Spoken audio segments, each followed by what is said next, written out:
President, obviously, United States Congress candidate Andy Barr. Thank you for being here tonight. We have 5 minutes. The floor is yours. Great. Thank you, Dave and Pam, for the Anderson County Chamber and for sponsoring this candidate forum. I appreciate the opportunity to be with you all. My apologies for being a little late. We were at a candidate forum at the Shiloh Baptist Church in downtown Lexington, and it went a little bit long, and so apologize for being a little bit late, but appreciate you all and your interest in staying late and having the opportunity to answer your questions. I just want to kind of start my comments with really a question. How many of you in this audience believe that you're better off today than your parents were when they were your age? Raise your hand. How many of you believe you're better off than your parents were at your age? Raise your hand. A few hands. Well, quite a few hands, actually. How many of you believe that your children will be better off than you are when they are your age? Not a one. Ladies and gentlemen, that is exactly why I'm running for Congress. Because for the first time in American history, a majority of Americans believe that the next generation will have fewer opportunities than they've had. And this is because our country is in crisis. You don't have to be a Republican or a Democrat to figure this out. The fact of the matter is our country is facing a national emergency.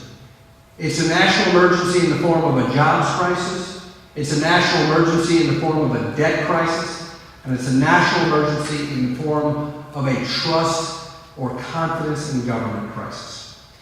The unemployment crisis is there for everybody to see. We dipped below 8% unemployment for the first time in 43 months, not because things are getting better, but because things are getting worse. The labor participation rate is the smallest in 3 decades. 23 million Americans are struggling for work. 47 million Americans are on food stamps. 1 in 6 Americans is living in poverty. And for those people who do have jobs, the average median household income in this country has declined by an average of $4,000 over the last 4 years. We can do better than this. This is a disaster. This is the worst economy in 70 years. And this is fueling the second great crisis, the debt crisis that we have in this country. $16 trillion in debt. We've added $5.5 trillion over the last 4 years to the national debt. Our national debt, our total debt, is now larger than the size of the entire U.S. economy. $50,000 is the share of your debt. Every man, woman, and child in America owes over $50,000 in debt. The politicians in Washington are literally bankrupting our country. And then they have the gall to look at you, the American people, and say, you're not paying your fair share. Let me tell you, it is the politicians who for years and years and years, the career politicians, who for years and years and years have spent more than they've taken in, who have spent more than you've given them, spent more than you, the American taxpayers, have given them. And now they look at you and they blame you and say you're not paying your fair share. It's not your fault. It's their fault. They're spending more than they're taking in. So that's the second big crisis that we've got to deal with. We've got to force the government to live within its means. We've got to reduce the debt. We've got to reduce the deficit and avert a debt crisis. And the third great crisis of our time is a crisis of confidence. A recent New York Times CBS poll said that less than 10% of the American people actually trust their government in Washington to do the right thing. This permeates, this is not a partisan issue, it's a nonpartisan issue. The American people, from the Tea Party movement to the Occupy movement and everywhere in between, the American people don't trust their leaders in Washington anymore.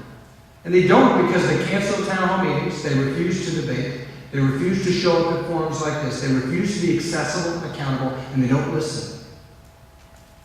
We need reform of Congress, we need reform of Washington, we need to hold Washington more accountable to the American people. We need term limits. We need a new culture in Washington where people go to Washington for a cause, not a career. We know we need to get rid of people who are there who are single-minded seekers of re-election, who are there to serve the people and not themselves. That's how we reconnect the American people to their leaders in Washington. So, how do we solve these 3 great crises? I think the answer is simple. As great as these challenges are, it's really one answer. And that is, instead of sending more and more power to Washington to enable and empower and concentrate power in politicians and bureaucrats in Washington, instead of politicians continuously asking you, the American people, to trust them, they've gotten exactly backwards. Our leaders in Washington need to start trusting you, the American people, and return power back to you. Then we will liberate this economy and promote free enterprise to get the American people back to work and promote job creation again in this country.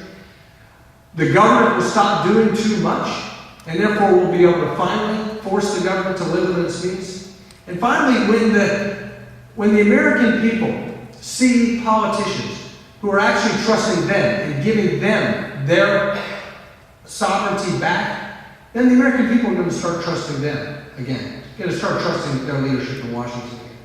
This is all about restoring the American dream, the call to leave this nation better than the one we received. As a new father, I share your concern about the future as parents as well. We can do this. We just have to have the right leadership. Thank you very much.